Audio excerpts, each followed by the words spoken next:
Hello, good morning. आज हमारे यहाँ मौसम काफ़ी अच्छा है। उम्मीद है आपके यहाँ भी अच्छा होगा वेदर। लेकिन मैं देख रहा हूँ कि कई जगह पर जो है बिहार में कोरोना के केसेस बहुत तेज़ी से बढ़ रहे हैं, तो सब लोग सावधानी बरतिएगा। अभी कोरोना जो है वो बेसिकली छोटे टाउन्स के अंदर, छोटे ज़िलों के अंदर पहुँच चुका है। तो सबसे बड़ी बात है कि कोरोना के मोस्ट ऑफ द सिम्टम तो सामान्य सर्दी जुकाम जैसे ही होते हैं, इसमें ज़्यादा घबराने वाली बात नहीं है। लेकिन चूंकि बीमारी बड़ी अनप्रेडिक्टेबल है, जिसको लंग्स तक इन्फेक्शन पहुंचा वहाँ पर क्या होगा, कैसे होगा, तो ये सब कह पाना बड़ा मुश्किल है इसमें। इसलिए विटामिन सी लेते रहिए और गुनगुना पानी पीते रहिए और अपना ध्यान रखिए। ज़रूरत ना हो तो बाहर जाने की फ़िलहाल ज़रूर आप जो है वो बाहर मत निकलिए, ठीक है। मास्क का इस्तेमाल करिए, ठीक है। और थोड़ा सा जो है वो सावधानी बरतिए, क्योंकि बीमारी जो है वो ऐसी है जिसके बारे में ज़्यादा प्रेडिक्शन हम कर नहीं सकते हैं, ठीक है। अब आज की बात करते हैं। आप में से कई सारे लोगों ने पूछा है कि सर हमको एक बड़ी समस्या है जो बड़ी पर्सनल टाइप की, चूँकि ब्लॉग पर्सनल ब्लॉग है तो हम चाहते हैं आप चर्चा करें इस पर। वो है प्रेम, ठीक है। आज मैं चाय पहले फिनिश नहीं कर पाया, बनाते बनाते लेट हो गया, ठीक है। आप भी चाय लीजिए।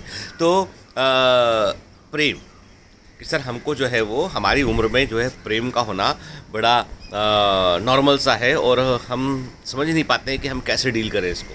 देखो बेटा, सिंपल सी बात है कि जब आप प्रेम, लव, अफेक्शन जो भी बोलते हैं आप इसको, ये एक नेचुरल फिनोमिना है, ठीक है। लेकिन इस फिनोमिना के परिणाम बहुत बड़े बड़े हैं। मैंने कहा ना, चीज़ तो प्राकृतिक है। अरे किसी से प्रेम करना, किसी के साथ प्रेम में पड़ जाना, ये कोई असामान्य बात नहीं है। लेकिन असामान्य बात कब होती है, जब आप उसके चलते अपना करियर अफेक्ट करते हैं, ठीक है। और उस करियर के अफेक्ट होने से आपका प्रेम भी नहीं बचता है। देखिए, नंबर एक, प्रेम के चलते करियर को अफेक्ट किया, करियर नहीं होगा तो लंबे समय में प्रेम को सस्टेन कर पाना मुश्किल होगा। तो ना ये हाथ था ना वो हाथ था, ठीक है। मेरा पर्सनल अनुभव कहता है कि प्रेम जो आपका अफेक्शन, लव या आप किसी को चाहते हैं, ये आपकी स्ट्रेंथ बनना चाहिए, आपकी ताकत बनना चाहिए। आपकी कमजोरी यदि बन रहा है तो वो प्रॉब्लम है। इसका मतलब ये है कि उसका रूट जो है, उसका बीज ही गलत लगा है वो, ठीक है। कोई भी परिवार जो होते हैं ना, आपको बता दूं, मैं प्रैक्टिकल बात बता, कोई भी परिवार जो होते हैं ना, वो कभी भी आपकी अपनी चॉइस को इतने आसानी से एक्सेप्ट नहीं करते हैं उठ के। और उसके पीछे कारण होता है कि यदि आप कम उम्र में प्रेम करते हैं तो यू बिकम ए लाइबिलिटी। आप एक लाइबिलिटी बन जाते हैं, एक आप जो है वो लाइबिलिटी बन जाते हैं। और कोई भी परिवार लाइबिलिटी को जो है पसंद नहीं करता, कि कोई भी चीज़ ऐसी जिसकी जो लाइबिलिटी, जो बोझ है, उसको कोई पसंद नहीं करता है। जब आप पढ़ लिख कर कुछ अपने पैरों पे खड़े रहते हैं, स्पेशली मैं लड़कियों से बोलूँगा, गर्ल्स से बोलूँगा, बेटा अपने पैरों पे खड़ा होना सबसे इम्पॉर्टेंट चीज़ है। कि जितनी भी जो लड़कियाँ, सबको बता रहा हूँ मैं कि अपने पैरों पर खड़ा होना जो है वो जो है अपना खुद के लिए अर्न करना, ठीक है, वो सबसे इम्पॉर्टेंट चीज़ है लाइफ में। क्योंकि उससे आपका सेल्फ एस्टीम मेंटेन रहता है। उससे ये होता है कि प्रेम जो है वो लाइबिलिटी, आप किसी पर डिपेंडेंट नहीं रहते हैं। Love should be an asset. प्रेम एक एसेट होना चाहिए कि विन विन पोजीशन होना चाहिए, लड़के के लिए भी, लड़की के लिए भी, ठीक है। केवल ऐसा नहीं कि हम एक अंधे प्यार में पड़े और उसके पढ़ने के बाद में हमने जो है अपना भविष्य भी दाव पे लगा दिया, हमने आगे फ्यूचर में कुछ भी नहीं किया हमने, ठीक है।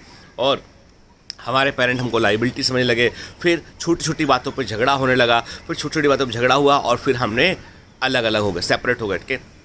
शादी के बाद की बात कर रहा हूँ, ठीक है। और अब जैसे मैं एक बात कहता हूँ कि आज की जनरेशन में एक चीज़, बड़ी चीज़ देखने मिल रही है मुझे, वो है कि किसी से अफेक्शन हुआ, फिर ब्रेकअप हो गया। ब्रेकअप को ट्रेंड बना लिया हमने। हमें लगता है कि breakup is a cool thing, but ये बहुत बुरा है।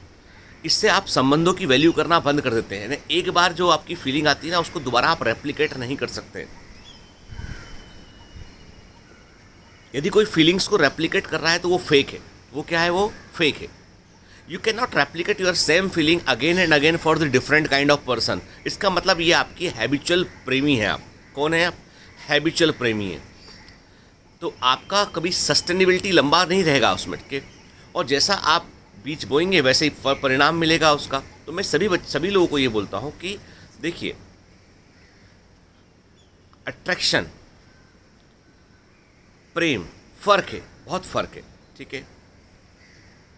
किसी व्यक्ति को यदि आप चाहते हैं तो उसकी इनर वैल्यूज़ को देखिए, उसके अंतर्मन को टटोलिए, वही लंबे समय तक साथ रहेगा। जो बाहरी रूप रंग है ना, वो तो समय के साथ में ढल जाएगा उठ के। उम्र बढ़ती है, आदमी का जो है वो बॉडी चेंज होता है आदमी का, ठीक है। धीमे धीमे धीमे वो चीज़ें, जिन चीज़ों को लेकर आप अट्रैक्ट हुए थे ना, वो चीज़ें प्राइमरी फेसी जो चीज़ें थी, वो चीज़ें धीमे धीमे कम होने लगती है। आपका अट्रैक्शन होना चाहिए मन से, भावनाओं से, ठीक है ना, एक दूसरे के लिए केयरिंग फीलिंग से, तो वो चीज़ें लंबा सस्टेन करती हैं। तो मैं इतना ही बोलूँगा कि देखिए मेरे लिए आपकी जनरेशन को एग्जैक्टली समझ पाना मुश्किल है लेकिन मैं इतना बोल सकता हूँ कि प्रेम की जो परिभाषा है वो आज के 500 वर्ष से 1000 वर्ष पहले से लेके आज के 1000 वर्ष बाद भी हम देखेंगे ना, तो वो वही रहेगी कि जो ट्रू सच्चा जो अंतर्मन से जो इनर कोर से एक दूसरे को पसंद करते हैं वही लंबा साथ चलते हैं। अदरवाइज़ वो लाइबिलिटी है फिर उनके, और कोई भी आदमी लाइबिलिटी को लंबे समय तक नहीं रखता है। और मैं कहता हूँ स्पेशली गर्ल्स से कि बेटा अपने पैरों पे खड़ा, पहला प्रायोरिटी है, सबसे पहला प्रेम सब लोग कीजिए, अपने करियर से कीजिए, ठीक है। जब वो ठीक होगा ना तो आप अपने प्रेम को सस्टेन कर पाएंगे, आप लोगों से लड़कर भी रह पाएंगे आप, नहीं तो निर्भर होकर किसी और पर, किसी और की लाइबिलिटी बनकर लंबा नहीं चल पाएंगे। तो मेरा आज का मैसेज यही है कि प्रेम को प्रेम के सच्चे अर्थों में समझिए, ठीक है।